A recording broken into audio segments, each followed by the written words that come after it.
주님의 말씀이 오늘도 당신의 마음 깊은 곳에 닿기를 기도합니다. 오늘 하루 스스로가 부족하고 모자란 것 같아 자신감이 없으셨습니까? 남들은 다 잘하는 것 같은데 나만 뒤처지는 것 같은 그 느낌. 하나님은 그것이 거짓말이라고 말씀하십니다. 하나님이 지으신 것은 모두 하나님 보시기에 좋은 것입니다. 만신도 예외가 아닙니다. 오늘 밤 그 하나님의 시선으로 자신을 바라보게 하는 말씀을 함께 받겠습니다. 구독으로 매일 이 자리를 이어가 주시고 좋아요로 이 말씀이 더 많은 지친 마음에 전해지게 해주세요. 그리고 댓글에 아멘을 남겨주세요. 그 고백이 하나님이 주시는 자존감을 회복하는 기도가 됩니다. 자, 이제 하나님 말씀을 시작하겠습니다. 사랑하는 성도 여러분, 오늘 이 시간 우리가 함께 나누고자 하는 말씀은 여러분의 신앙 여정 전체를 흔들어 놓을 수 있는 아주 특별한 주제입니다. 하나님이 특별히 아끼시는 사람이라는 말을 들으실 때 여러분은 어떤 느낌이 드십니까? 혹시 그건 나와는 거리가 먼 이야기라고 생각하지는 않으셨습니까? 아니면 나는 그런 사람이 될 자격이 없어라고 스스로를 작게 여기지는 않으셨습니까? 오늘 이 말씀은 바로 그 생각을 완전히 뒤집어 놓기 위해 준비된 것입니다. 하나님께서 특별히 아끼시는 사람이 어떤 사람인지 그 첫 번째 특징을 이야기하기에 앞서 우리가 먼저 확인해야 할 것이 있습니다.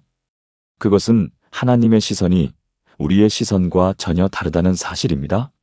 사무엘상 16장 7절에서 하나님은 이렇게 말씀하십니다. 나의 보는 것은 사람과 같지 아니하니 사람은 외모를 보거니와 나 여호와는 중심을 보느니라. 이 말씀은 단순한 격언이 아닙니다. 하나님이 어떤 눈으로 우리를 바라보시는지를 직접적으로 선언하신 말씀입니다. 우리는 늘 스스로를 외모로, 능력으로, 업적으로 평가하지만 하나님은 우리의 중심, 즉 마음의 방향을 보십니다. 세상이 보지 않는 그곳을 하나님은 정확히 보고 계십니다. 그렇기 때문에 세상의 기준으로 스스로를 판단하며 낙심하는 것은 하나님의 시선을 무시하는 것과 다를 바 없습니다. 하나님께서 특별히 아끼시는 사람의 첫 번째 특징은 바로 하나님 앞에서 자신을 낮추는 사람입니다. 이것을 단순히 겸손한 척하는 것으로 오해하시면 안 됩니다. 진정한 낮춤은 자신이 아무것도 아닌 척하는 위선이 아니라 하나님 앞에서 내가 얼마나 작은 존재인지를 진심으로 인정하는 태도입니다. 야고보서 4장 10절은 이렇게 말씀합니다. 주 앞에서 낮추라 그리하면 주께서 너희를 높이시리라. 이 말씀에는 하나님의 일하시는 방식이 담겨 있습니다. 낮추는 자를 높이시는 것, 이것이 바로 하나님의 방식입니다. 그리고 이 낮춤은 단 한 번의 감정적 결단이 아니라 날마다 하나님 앞에 서는 삶의 자세입니다. 믿음의 가족 여러분, 우리는 자꾸만 스스로를 높이려는 본능을 가지고 태어났습니다. 그러나 하나님 앞에서 그 본능을 내려놓을 때 비로소 하나님의 손이 우리 삶 위에 놓이기 시작합니다. 2024년 서울 마포구에 사는 47세 이정호 집사님의 이야기를 잠깐 나눠드리겠습니다. 이정호 집사님은 20년간 중견기업의 임원으로 일하다 갑작스러운 구조조정으로 직장을 잃었습니다. 처음 6개월은 자존심이 너무 상해서 기도도 제대로 못하셨다고 합니다. 그런데 어느 새벽 완전히 무너진 마음으로 교회 기도실 바닥에 엎드렸을 때 처음으로 하나님, 제가 아무것도 아닙니다 라는 고백이 입술에서 터져나왔다고 하십니다. 그 순간부터 삶이 바뀌기 시작했습니다. 6개월 후 그분은 오히려 이전보다 더 의미 있는 사역과 일을 동시에 얻으셨고 지금은 직장을 잃었던 그 시간이 하나님이 자신을 붙드시기 위해 허락하신 은혜의 계절이었다고 간증하십니다. 사랑하는 성도 여러분, 우리 삶에도 그런 계절이 있을 수 있습니다. 도저히 이해되지 않는 상실과 고통의 시간, 그 시간이 사실은 하나님이 우리 안의 자아를 낮추시고 당신의 손을 잡게 하시려는 깊은 섭리일 수 있다는 것을 기억하십시오. 바닥에 엎드리는 것이 끝이 아닙니다. 그것이 하나님이 역사하시는 시작점입니다. 믿음의 가족 여러분, 우리는 앞서 하나님께서 자신을 낮추는 자를 특별히 아끼신다는 첫 번째 이야기를 나눴습니다. 이제 두 번째 특징으로 나아가겠습니다. 하나님이 특별히 아끼시는 사람의 두 번째 특징은 말씀을 삶의 기준으로 삼는 사람입니다. 이것이 왜 그토록 중요한지 오늘 이 시간 우리 마음속 깊이 새겨가시기를 바랍니다. 우리가 사는 이 시대는 정보가 넘쳐나는 시대입니다. 유튜브를 켜면 수천 가지 조언이 쏟아지고 SNS를 열면 누군가의 성공 이야기가 끊임없이 흘러나옵니다. 그 속에서 우리는 점점 더 하나님의 말씀보다 세상의 기준을 먼저 찾게 되는 유혹을 받습니다. 그런데 시편 1편 1절부터 3절을 보십시오. 복 있는 사람은 악인들의 꾀를 따르지 아니하며 죄인들의 길에 서지 아니하며 오만한 자들의 자리에 앉지 아니하고 오직 여호와의 율법을 즐거워하여 그의 율법을 주야로 묵상하는도다. 그런 시냇가에 심은 나무가 철을 따라 열매를 맺으며 그 잎사귀가 마르지 아니함 같으니 그가 하는 모든 일이 다 형통하리로다. 이 말씀은 단순히 성경을 많이 읽으라는 권면이 아닙니다. 말씀을 삶의 중심에 놓은 사람에게 하나님이 직접 형통을 약속하신다는 선언입니다. 말씀을 삶의 기준으로 삼는다는 것은 구체적으로 어떤 모습일까요? 그것은 결정을 내릴 때 먼저 이것이 하나님 앞에서 옳은 일인가를 묻는 것입니다. 돈을 쓸 때, 관계를 맺을 때, 말 한마디를 내뱉기 전에 하나님의 말씀이 무엇이라고 하는지를 먼저 떠올리는 삶의 습관입니다. 이것이 쌓이면 신앙은 일주일에 한 번 교회에서만 작동하는 것이 아니라 월요일 아침 직장에서도 금요일 저녁 가족과의 식탁에서도 살아 움직이기 시작합니다. 하나님은 바로 그런 사람을 특별히 눈여겨보십니다. 사랑하는 성도 여러분, 말씀이 삶 속에 뿌리내린 사람은 세상이 흔들어도 쉽게 넘어지지 않습니다. 마치 시냇가에 심긴 나무처럼 가뭄이 와도 뿌리는 물을 찾아 더 깊이 내려가기 때문입니다. 2025년 경기도 수원에 사는 38세 최선영 집사님의 이야기가 있습니다. 최선영 집사님은 작은 온라인 쇼핑몰을 운영하시는 분인데 2024년 초에 거래처로부터 세금 계산서를 허위로 끊어주면 수익을 나눠주겠다는 제안을 받으셨습니다. 당장의 경제적 어려움이 너무 컸기 때문에 솔직히 흔들리셨다고 합니다. 그때 새벽 묵상 중에 만난 말씀이 잠언 11장 1절이었습니다. 속이는 저울은 여호와께서 미워하시나 공평한 추는 그가 기뻐하시느니라. 집사님은 그 말씀을 붙들고 제안을 거절했습니다. 주변 사람들은 어리석은 결정이라고 했지만 6개월 후 그 거래처는 세무조사로 폐업했고 집사님의 쇼핑몰은 오히려 새로운 거래처와 연결되어 매출이 2배로 늘었습니다. 믿음의 가족 여러분, 이것이 우연이었을까요? 아닙니다. 말씀을 붙든 그 순간 하나님이 이미 그 결말을 준비하고 계셨던 것입니다. 사랑하는 성도 여러분, 말씀을 기준으로 살아가는 사람 뒤에는 하나님의 보호하심이 따라옵니다. 그 길이 때로는 손해처럼 보여도 하나님은 결코 그 사람을 내버려 두지 않으십니다. 사랑하는 성도 여러분, 오늘 우리가 나누는 세 번째 특징은 어쩌면 가장 도전적인 내용일 수 있습니다. 하나님이 특별히 아끼시는 사람의 세 번째 특징은 바로 고난 중에도 하나님을 놓지 않는 사람입니다. 이 말을 들으실 때 혹시 마음이 무거워지셨습니까? 고난이라는 단어 자체가 주는 무게감 때문에 움츠러드시지는 않으셨습니까? 그러나 오늘 이 말씀이 끝날 때쯤이면 여러분은 고난이라는 단어를 전혀 다른 눈으로 바라보시게 될 것입니다. 성경 전체를 통틀어 하나님이 특별히 아끼셨다고 분명히 드러나는 인물들을 살펴보면 한 가지 공통된 패턴이 있습니다. 그들은 모두 극심한 고난의 과정을 통과했다는 것입니다. 요셉은 형제들에게 팔려 노예가 되었고 억울하게 감옥에 갇혔습니다. 다윗은 왕으로 기름 부음을 받은 후에도 오랜 세월 도망자의 삶을 살았습니다. 욥은 하루아침에 모든 것을 잃었습니다. 그런데 놀라운 것은 이 고난의 시간들이 끝이 아니라 하나님이 그들을 빚으시는 과정이었다는 사실입니다. 로마서 5장 3절부터 4절은 이렇게 말씀합니다. 다만 이뿐 아니라 우리가 환난 중에도 즐거워하나니 이는 환난은 인내를, 인내는 연단을, 연단은 소망을 이루는 줄 알미로다. 이 말씀은 고난을 그냥 참으라는 것이 아닙니다. 고난에는 하나님이 설계하신 방향과 목적이 있다는 선언입니다. 고난 중에 하나님을 놓지 않는다는 것은 감정적으로 아무렇지 않다는 의미가 아닙니다. 눈물이 나도 되고 두려워해도 됩니다. 다만 그 눈물을 가지고 하나님 앞에 나아가는 것, 그 두려움을 안고도 기도의 자리를 떠나지 않는 것, 이것이 바로 고난 중에 하나님을 붙드는 삶의 실제 모습입니다. 시편 34편 18절은 이렇게 말씀합니다. 여호와는 마음이 상한 자를 가까이 하시고 중심에 통회하는 자를 구원하시는도다. 하나님은 모든 것이 완벽하게 정리된 사람의 곁에만 계시는 분이 아닙니다. 오히려 마음이 상한 자, 부서진 자의 가장 가까운 자리에 계십니다. 믿음의 가족 여러분, 우리가 가장 초라하고 무너진 그 자리에서 하나님은 오히려 가장 선명하게 나타나십니다. 고난은 하나님이 우리를 외면하신 증거가 아니라 하나님이 우리를 더 깊이 붙드시는 방식일 수 있습니다. 2025년 부산에 사는 52세 박미영 권사님은 2024년 여름 남편의 갑작스러운 사업 실패와 함께 큰 아들의 교통사고가 겹치는 이중의 고난을 경험하셨습니다. 주변에서는 그렇게 열심히 믿었는데 왜 이런 일이 생기냐는 말도 들었고 권사님 스스로도 하나님이 원망스러운 순간이 있었다고 솔직하게 고백하십니다. 그러나 권사님은 그 원망스러운 마음조차 하나님 앞에 쏟아냈습니다. 새벽마다 성전에 나와 아무 말도 못하고 그냥 앉아있기도 했습니다. 기도가 나오지 않는 날에는 성경 한 구절을 붙들고 그저 앉아 있었습니다.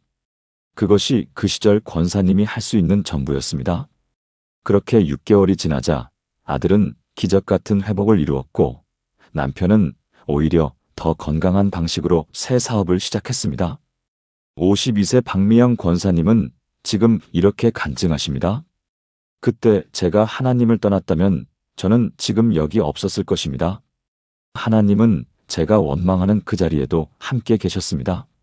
사랑하는 성도 여러분, 고난이 찾아왔을 때 하나님을 향해 주먹을 쥐는 사람이 있고 그 주먹을 벌려 하나님 손을 잡는 사람이 있습니다. 원망하더라도 눈물 흘리더라도 그 감정을 들고 하나님 앞으로 나아가는 사람, 그 자리를 끝까지 지키는 사람, 그가 바로 하나님이 특별히 아끼시는 사람입니다. 믿음의 가족 여러분, 지금 고난 중에 계십니까? 그렇다면 여러분은 지금 하나님이 가장 가까이 계시는 바로 그 자리에 서 계신 것입니다. 믿음의 가족 여러분, 우리는 지금까지 자신을 낮추는 사람, 말씀을 삶의 기준으로 삼는 사람, 그리고 고난 중에도 하나님을 놓지 않는 사람에 대해 함께 나눴습니다. 이제 네 번째 특징으로 나아가겠습니다. 하나님이 특별히 아끼시는 사람의 네 번째 특징은 바로 기도가 습관이 아니라 호흡인 사람입니다. 많은 분들이 기도를 합니다. 새벽 기도도 나오시고 주일 예배 후 기도 시간에도 참여하십니다. 그런데 잠깐 솔직하게 자신의 마음을 들여다보십시오. 그 기도가 의무감에서 나온 것인지 아니면 하나님이 너무 그리워서 나온 것인지를요. 데살로니가전서 5장 17절은 이렇게 말씀합니다. 쉬지 말고 기도하라. 이 말씀은 단순히 기도 횟수를 늘리라는 명령이 아닙니다. 기도가 삶 전체에 스며들어 숨 쉬듯 자연스럽게 하나님과 연결되라는 초대입니다. 기도를 습관으로 하는 사람과 호흡으로 하는 사람의 차이는 극명합니다. 습관으로 기도하는 사람은 기도 시간이 끝나면 하나님과의 연결도 끊깁니다. 그러나 호흡으로 기도하는 사람은 운전 중에도 밥을 먹으면서도 잠이 들기 직전에도 하나님께 말할 겁니다. 기쁠 때 즉시 감사를 드리고 억울할 때 즉시 하나님께 하소연하며 두려울 때 즉시 그 손을 잡습니다. 이것이 바로 하나님과의 살아있는 관계입니다. 사랑하는 성도 여러분, 하나님은 우리가 예배당 안에서만 찾는 분이 아니라 삶의 모든 순간에 함께하기를 원하시는 분입니다. 그분은 우리의 일상 한가운데 계시고 우리의 작은 신음소리에도 귀를 기울이십니다. 2025년 초 경기도 용인에 사는 38세 이준혁 집사님은 중소기업 대표로 경영난이 극심해지면서 도저히 어떻게 해야 할지 모르는 상황에 처했습니다. 이분이 선택한 것은 컨설턴트가 아니라 기도였습니다. 사무실 문을 잠그고 하나님 앞에 쏟아넣기 시작했는데 1시간이 지나도 2시간이 지나도 자리를 뜰 수가 없었다고 합니다. 그 기도의 시간 가운데 갑자기 마음의 평안이 임하면서 그동안 보지 못했던 사업의 방향이 선명하게 보이기 시작했다고 고백하셨습니다. 하나님은 기도를 호흡처럼 드리는 사람에게 지혜와 평강을 함께 주십니다. 빌립보서 4장 6절과 7절의 말씀처럼 아무것도 염려하지 말고 기도와 간구로 구할 때 모든 지각에 뛰어난 하나님의 평강이 우리를 지키십니다. 그 평강은 단순한 감정의 안정이 아닙니다. 폭풍 한가운데서도 흔들리지 않는 닷과 같은 것입니다. 기도를 호흡으로 삼는 사람만이 그 닻을 경험합니다. 믿음의 가족 여러분, 혹시 오늘 이 자리에 기도가 점점 형식이 되어버린 것 같아 마음이 무거우신 분이 계십니까? 그렇다면 지금 이 순간이 바로 돌아오는 기회입니다. 하나님은 완벽한 기도문을 원하시지 않습니다. 꾸밈없이 쏟아내는 당신의 진심을 원하십니다. 하나님, 지금 너무 힘들어요. 함께 해주세요. 이 한 문장이 하나님의 마음을 움직입니다. 기도를 의무의 목록에서 꺼내어 삶의 공기로 만드십시오. 그때 비로소 하나님이 특별히 아끼시는 사람의 반열에 서게 됩니다. 사랑하는 성도 여러분, 5번째 특징으로 넘어가겠습니다. 하나님이 특별히 아끼시는 사람의 5번째 특징은 받은 은혜를 흘려보내는 사람입니다. 이 말씀이 오늘 우리 모두의 가슴에 깊이 박히기를 간절히 바랍니다. 우리는 종종 하나님의 은혜를 받으면 그것을 소유하려 합니다. 내가 경험한 치유, 내가 받은 응답, 내가 누리는 축복을 나 혼자 품고 살아가려 합니다. 그런데 성경은 전혀 다른 방향을 가리킵니다. 고린도후서 1장 4절을 보십시오. 우리의 모든 환난 중에서 우리를 위로하사 우리로 하여금 하나님께 받는 위로로서 모든 환난 중에 있는 자들을 능히 위로하게 하시는 이시로다. 이 구절은 하나님이 우리를 위로하시는 목적이 단순히 나의 회복에만 있지 않다는 것을 분명히 말씀합니다. 받은 위로를 흘려보내는 통로가 되라는 것입니다. 하나님은 처음부터 우리를 종착점으로 삼지 않으셨습니다. 우리는 은혜가 머무는 저수지가 아니라 은혜가 흘러가는 수로로 부름받은 존재입니다. 은혜를 흘려보내는 사람에게는 놀라운 일이 일어납니다. 흘려보낼수록 더 채워지는 경험을 하게 됩니다. 이것은 인간의 논리와 정반대입니다. 세상은 나눌수록 줄어든다고 말하지만 하나님 나라의 원리는 나눌수록 더 풍성해집니다. 예수님께서 오병이어의 기적에서 보여주신 것이 바로 이것입니다. 드려진 것이 하나님의 손을 거치면 모두를 먹이고도 남습니다. 잠언 11장 25절도 이렇게 말씀합니다. 구제를 좋아하는 자는 풍족하여질 것이요 남을 윤택하게 하는 자는 자기도 윤택하여지리라. 이것은 약속입니다. 흘려보내는 삶에 반드시 응답하시겠다는 하나님의 언약입니다. 2024년 가을 서울 노원구에 사시는 61세 최순자 권사님의 이야기를 나누겠습니다. 이분은 오랜 당뇨 합병증으로 시력을 거의 잃을 뻔했다가 기적적으로 회복된 경험을 하셨습니다. 그런데 회복 직후 하신 일이 병원 신방이었습니다. 자신과 같은 처지의 환우들을 찾아가 손을 잡아드리고 하나님께 받은 위로를 그대로 전해드리기 시작하셨습니다. 처음에는 용기가 없어서 그냥 곁에 앉아 계시기만 했다고 합니다. 그런데 그 침묵의 동행이 수많은 분들에게 살아있는 복음이 되었습니다. 현재 이 권사님은 자원봉사 병원 사역을 통해 매달 수십 명의 환자들과 만나고 계십니다. 권사님은 이런 말씀을 하셨습니다. 내가 누군가의 손을 잡아드릴 때마다 오히려 제 마음이 먼저 치유되는 것을 느낍니다. 흘려보내는 삶이 결국 자신을 가장 깊이 채운다는 것을 몸소 살아내고 계신 분입니다. 믿음의 가족 여러분, 하나님이 여러분에게 주신 은혜가 있으십니까? 그 은혜를 혼자 간직하지 마십시오. 흘려보내야 할 방향이 반드시 있습니다. 그것이 기도일 수도 있고 전화 한 통일 수도 있으며 따뜻한 밥 한 끼일 수도 있습니다. 때로는 아무 말 없이 곁에 앉아 있어 주는 것만으로도 충분합니다. 하나님은 은혜의 수혜자가 아니라 은혜의 통로가 된 사람을 특별히 아끼십니다. 강물이 흐를 때 맑아지듯 은혜도 흘러야 살아있게 됩니다. 사랑하는 성도 여러분, 오늘 이 자리를 나서시면서 한 사람에게라도 받은 은혜를 흘려보내십시오. 그 작은 순종 위에 하나님께서 반드시 역사하실 것입니다. 믿음의 가족 여러분, 이제 6번째 특징에 이르렀습니다. 하나님이 특별히 아끼시는 사람의 6번째 특징은 끝까지 신실함을 지키는 사람입니다. 이 특징은 앞서 나눈 5가지 특징 모두를 완성시키는 토대와 같습니다. 우리가 사는 시대는 빠름을 미덕으로 여깁니다. 빨리 결과를 얻고 빨리 성공하고 빨리 응답받기를 원합니다. 그런데 성경이 우리에게 제시하는 모델은 대부분 오랜 시간을 거친 신실함입니다. 아브라함은 약속을 받고 25년을 기다렸습니다. 요셉은 꿈을 받고 13년의 고통을 견뎠습니다.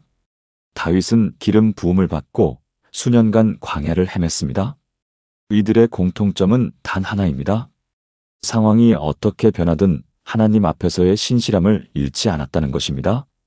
그들이 지나온 시간은 낭비가 아니었습니다.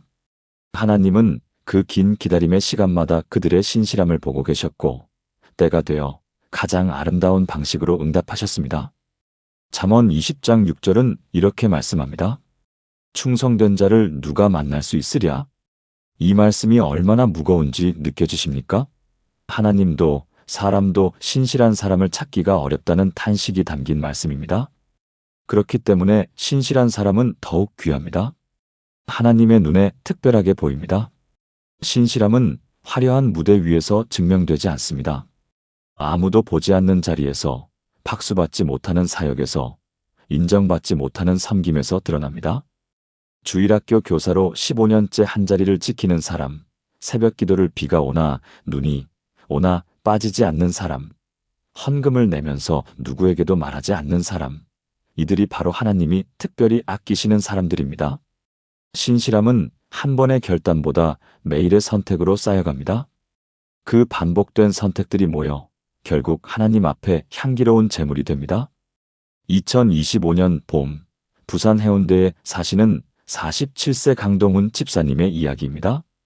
이분은 교회 주차 봉사를 12년째 하고 계십니다. 비 오는 날도, 무더운 여름날도, 명절 연휴에도 자리를 지킵니다.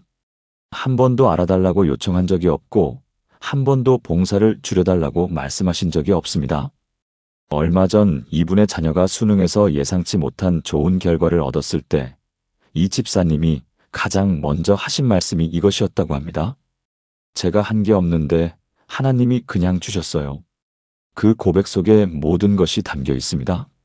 자신을 내세우지 않고 공로를 주장하지 않으며 오직 하나님께 영광을 돌리는 그 마음이야말로 신실함의 완성된 모습입니다. 사랑하는 성도 여러분, 신실함은 결코 손해가 아닙니다. 세상은 신실한 사람을 어리석다고 볼지 모르지만 하나님은 그 신실함을 하나도 빠짐없이 기록하고 계십니다. 히브리서 6장 10절이 분명히 약속합니다. 하나님은 불의하지 아니하사 너희 행위와 그의 이름을 위하여 나타낸 사랑으로 이미 성도를 섬긴 것과 이제도 섬기는 것을 잊어버리지 아니하시느니라. 하나님은 잊지 않으십니다. 믿음의 가족 여러분, 지금 이 순간 아무도 몰라주는 자리에서 묵묵히 신실함을 지키고 계신다면 그것이 바로 하나님이 특별히 아끼시는 사람의 증거입니다. 끝까지 신실함을 지킨 자에게 반드시 하나님의 특별한 은총이 임합니다. 사랑하는 성도 여러분, 우리는 이제 마지막 절정의 자리에 함께 서 있습니다. 자신을 낮추는 사람, 말씀을 삶의 기준으로 삼는 사람, 고난 중에도 하나님을 놓지 않는 사람, 중보하는 사람, 받은 은혜를 흘려보내는 사람, 그리고 끝까지 신실함을 지키는 사람. 이 6가지 특징을 지금까지 함께 나눴습니다. 그런데 오늘 이 마지막 자리에서 저는 여러분께 한 가지 가장 중요한 진실을 말씀드리고 싶습니다. 그것은 바로 이것입니다. 하나님이 특별히 아끼시는 사람은 자신이 아끼심을 받고 있다는 사실을 아는 사람입니다. 이것이 왜 중요할까요? 믿음의 가족 여러분, 하나님의 사랑을 머리로만 아는 것과 그 사랑이 지금 이 순간 나를 향하고 있다는 것을 가슴 깊이 확신하는 것은 완전히 다른 신앙입니다. 58세 이정수 장로님은 40년 가까이 신앙생활을 하셨지만 늘 이런 고백을 하셨다고 합니다. 나는 하나님이 교회는 사랑하신다는 걸 알겠는데 나 개인을 사랑하신다는 건 잘 모르겠더라고요. 그런데 어느 날 새벽 기도 중에 시편 139편 말씀이 가슴을 뚫고 들어왔습니다. 내가 주의 영을 떠나 어디로 가며 주의 앞에서 어디로 피하리이까? 그 순간 장로님은 소리 없이 엎드려 우셨습니다. 하나님이 나를 알고 계신다. 나를 찾고 계신다. 나를 특별히 아끼고 계신다는 사실이 온몸으로 느껴졌기 때문입니다. 사랑하는 성도 여러분, 바로 그 순간이 신앙이 달라지는 순간입니다. 하나님의 사랑이 교리가 아니라 현실이 되는 순간, 두려움이 사라지고 담대함이 찾아옵니다.